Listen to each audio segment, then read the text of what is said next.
Alhamdulillah, in the name of Allah subhanahu wa ta'ala, the most gracious, the most merciful. Peace and blessings be upon our beloved Prophet Muhammad sallallahu alaihi wasallam. My dear soul, pause before you scroll, before you move on. Listen to this carefully. There will come a day when your feet will not even be allowed to move. Not one step forward, not one step backward, until Allah subhanahu wa ta'ala asks you a question. Not about your wealth, not about your followers, not about your status, but about your time. The Messenger of Allah, Muhammad sallallahu alayhi wasallam, said the feet of the son of Adam will not move on the day of judgment until he is asked about his life and how he spent it. Tirmidhi. Subhanallah. Your life, your hours, your minutes, every morning you wake up with the same gift, and every night a portion of it is taken back forever. When I first reflected on this hadith, it shook me, because for years I kept saying the same sentence. I don't have enough time. I believed it. I lived by it. I complained because of it. But Allah subhanahu wa ta'ala never said, I will ask you how busy you were. He said He will ask how you spent it. That realization changed everything. Time was never my enemy. I was misusing an amana. You see, time is not neutral in Islam. Time is sacred. So sacred that Allah subhanahu wa ta'ala swore by it. وَالْعَصْرِ إِنَّ الْإِنسَانَ لَفِي خُسْرٍ. By time, indeed mankind is in loss. Surah Al-Asr. Let that sink in. Allah swears by time and then declares that most of humanity is losing, not because they are lazy, not because they are poor, but because they are unaware, except those who believe, except those who act righteously, except those who remind one another of truth and patience. That night when I read this surah slowly, I realized something painful. I wasn't losing time, I was bleeding it. I was busy but disconnected, working but unfocused, rushing but directionless. Time felt heavy, life felt rushed, my heart felt empty. And maybe this sounds familiar to you too. You wake up tired, you rush through your day, you finish everything except what truly matters. And at night, you collapse with guilt in your heart and noise in your mind. But Islam does not teach chaos. Islam teaches balance. Islam teaches intentionality. Islam teaches barakah. And barakah does not come from more hours. It comes from alignment. And before we move to the next reminder, I ask you kindly, if this touched your heart even a little, take a moment to like this video, subscribe to this channel, and write a comment below. Tell me where in the world you are listening from. The Prophet Muhammad sallallahu alaihi wasallam said, "Oh Allah, bless my ummah in their early mornings." Subhanallah. Barakah lives in the morning. Barakah lives in focus. Barakah lives in presence.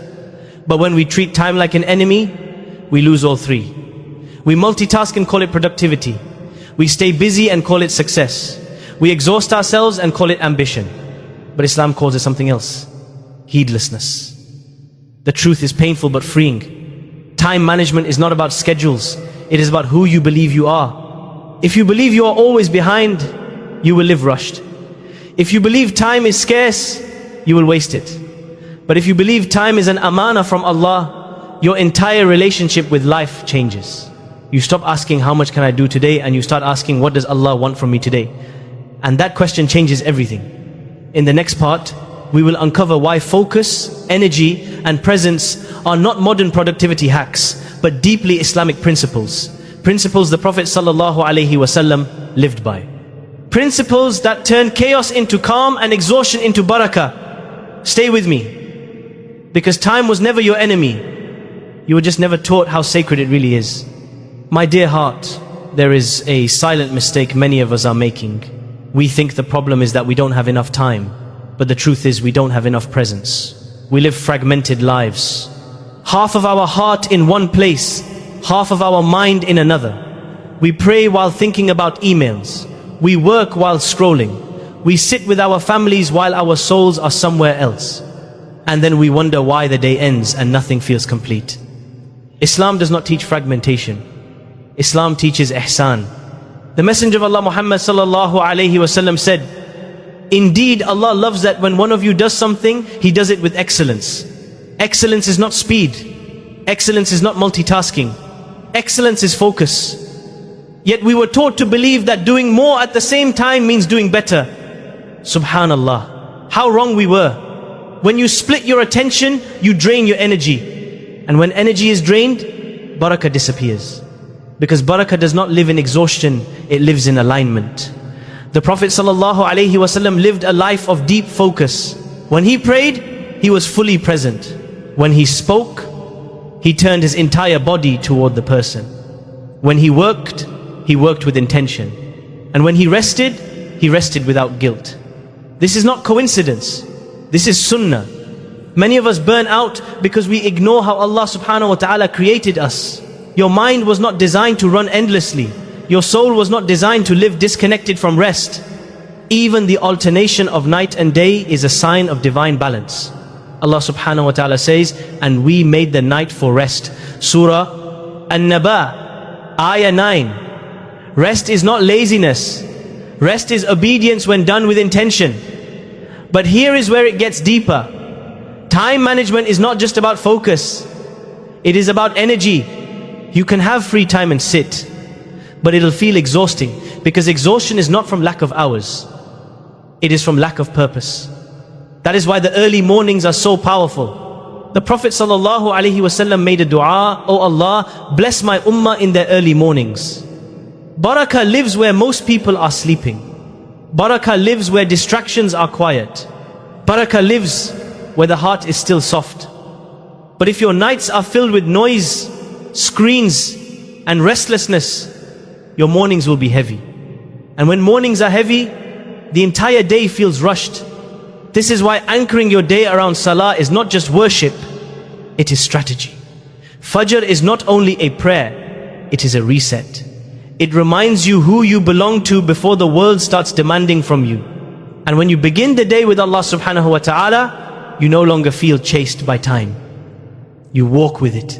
There is another mistake many people make. They overload themselves with endless lists, 10 tasks, 20 goals, 30 expectations. And at the end of the day, they feel like failures. But Islam does not demand overload. Islam demands clarity. Even the obligations of Islam are clear and limited. 5 prayers, clear pillars, clear priorities, not chaos, not overwhelm. That is why simplicity brings peace.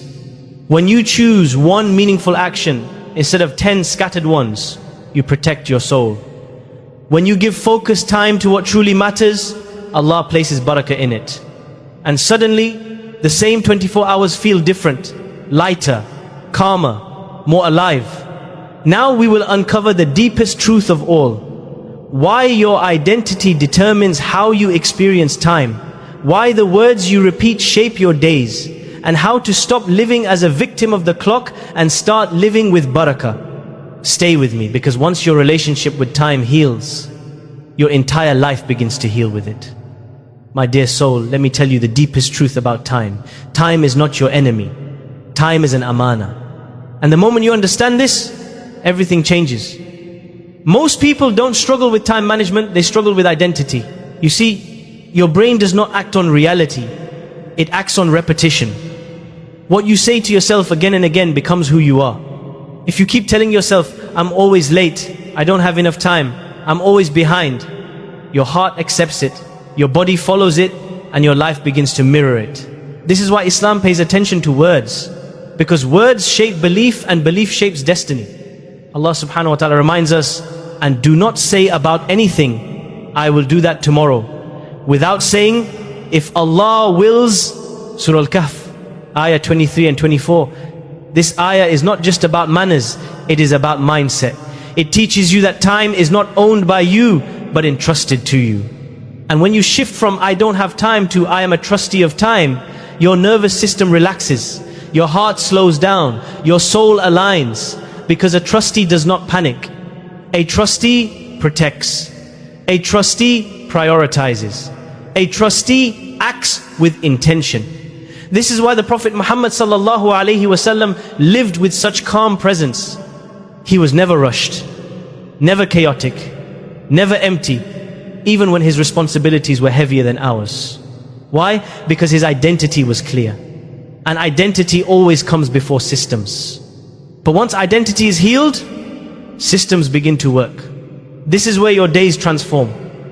Not by controlling every minute, but by anchoring your life to Allah subhanahu wa ta'ala. Anchor your day with salah. Let Fajr be your compass. Let Duhur reset your pace. Let Asr remind you time is moving. Let Maghrib soften your heart. Let Isha release the weight of the world. This is not scheduling, this is surrender. Then define what truly matters. Not everything deserves your energy. Not every notification deserves your attention. Not every demand deserves a yes. The world runs on noise, but barakah lives in signal. The signal is your connection with Allah, your family, and the work that truly moves your purpose forward. Everything else is background static. And when you reduce the noise, you begin to hear your soul again. This is why choosing 3 to 5 non-negotiables changes everything. Because now you are no longer drowning, you are directing. You stop reacting to time and start leading it.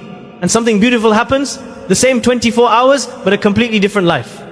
Before, late nights, heavy mornings, guilt, exhaustion, constant rushing. After, early prayer, focused work, present moments, peaceful evenings, a heart that feels full. Subhanallah.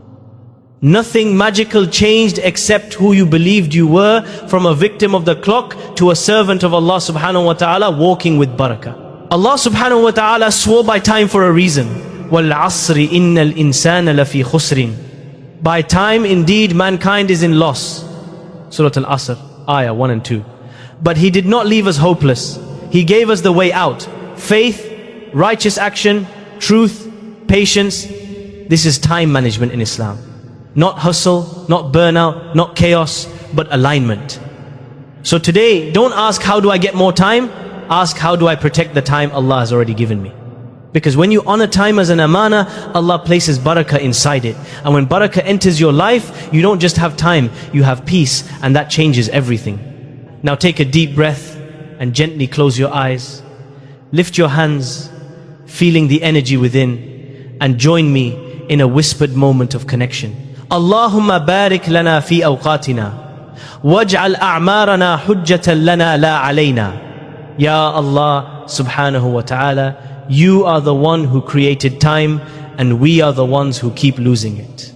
Ya Rabb, we stand before You with heavy hearts, with days wasted, with hours lost, with intentions delayed. Ya Allah, we confess, we complained about not having time while You are blessing us with it every single morning.